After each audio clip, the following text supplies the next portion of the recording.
وداعيا إلى الله بإذنه وسراجا منيرا ইবাদতের ক্ষেত্রে নামাজের গুরুত্ব প্রসঙ্গে আলোচনা করব।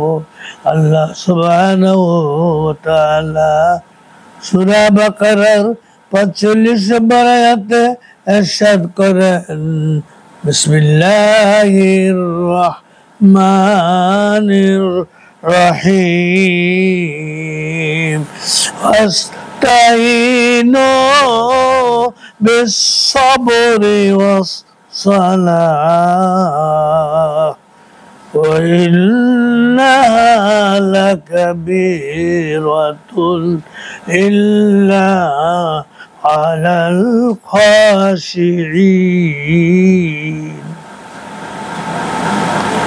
অর্থাৎ আর তোমরা ধৈর্য ও নামাজের মাধ্যমে সাহায্য চাও, নিশ্চয় তা বিনয়ী ছাড়া অন্যদের উপর কঠিন। আল্লাহ সুবহানাহু ওয়া তাআলা সূরা বাইনা 5 নম্বর আয়াতে ইরশাদ করেন, বিসমিল্লাহির রহমানির রহিম ওয়া মা উমিরু ইল্লা লিয়াবুদুল্লাহা মুখলিসিনা লাহুদ-দীন হুনাফা ওয়া ইউকিমুস সালাতা ওয়া ইউতুজ যাকাতা ওয়া যালিকা দীনুল কাইয়্যিমা। অর্থাৎ আল্লাহ সুবহানাহু ওয়া তাআলা ইরশাদ করেন, আর তাদেরকে কেবল এই নির্দেশ দেওয়া হয়েছিল যে তারা যেন আল্লাহর ইবাদত করে, তার জন্য দিনকে একনিষ্ঠ করে, সালাত কায়েম করে, যাকাত দেয়, আর এটি হলো সঠিক দিন। বুখারী শরীফ প্রথম খণ্ড 57 নম্বর পৃষ্ঠায় 351 নম্বর হাদিস।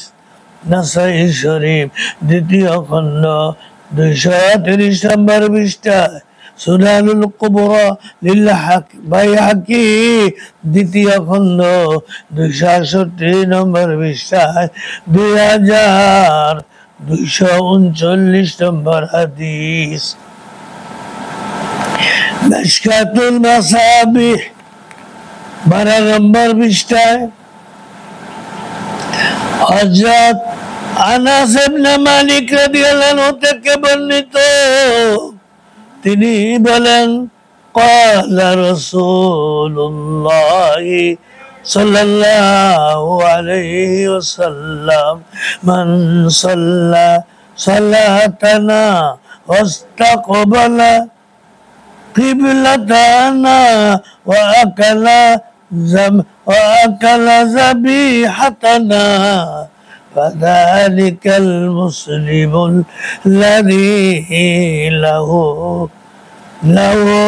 জিম্মাতুল্লাহি ওয়া জিম্মাতু রাসূলিহি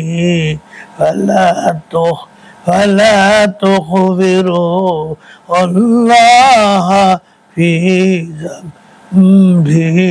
জাম্মাতিহি।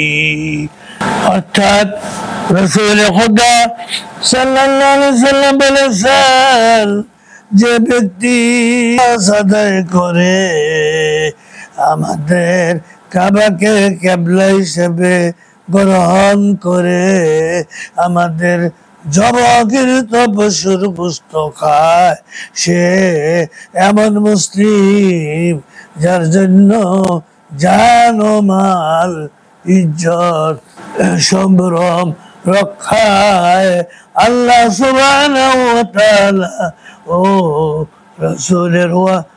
রাসূলের ওয়াদা রয়েছে, তোমরা আল্লাহর অঙ্গীকার ভঙ্গ করো না।